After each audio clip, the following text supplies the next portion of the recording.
ترکی کی کہانی پارٹ 6 محمد فاتح اور قسطنطنیہ کی فتح۔ انقرہ کی شکست کے بعد عثمانی سلطنت کئی حصوں میں بٹ گئی تھی۔ سالوں تک بھائی بھائی سے لڑتے رہے، مگر پھر سلطان مراد ثانی نے سلطنت کو دوبارہ سنبھالا۔ مراد ثانی کے بعد تخت پر بیٹھا ایک نوجوان محمد ثانی، جسے دنیا بعد میں محمد فاتح کے نام سے جاننے لگی۔ وہ صرف تلوار کا ماہر نہیں تھا، وہ علم، ریاضی، جنگی حکمت عملی اور کئی زبانوں کا ماہر تھا۔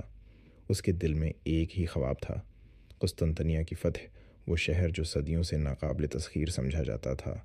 محمد فاتح نے وہ کام کیا جو کسی نے نہ کیا تھا۔ سمندر میں زنجیر کے مقابلے میں جہاز خشکی پر چلائے، دنیا کی سب سے بڑی توپ تیار کروائی، فوج کو ایمان اور نظم سے جوڑا، 1453 میں دیواریں ٹوٹیں اور قسطنطنیہ فتح ہو گیا۔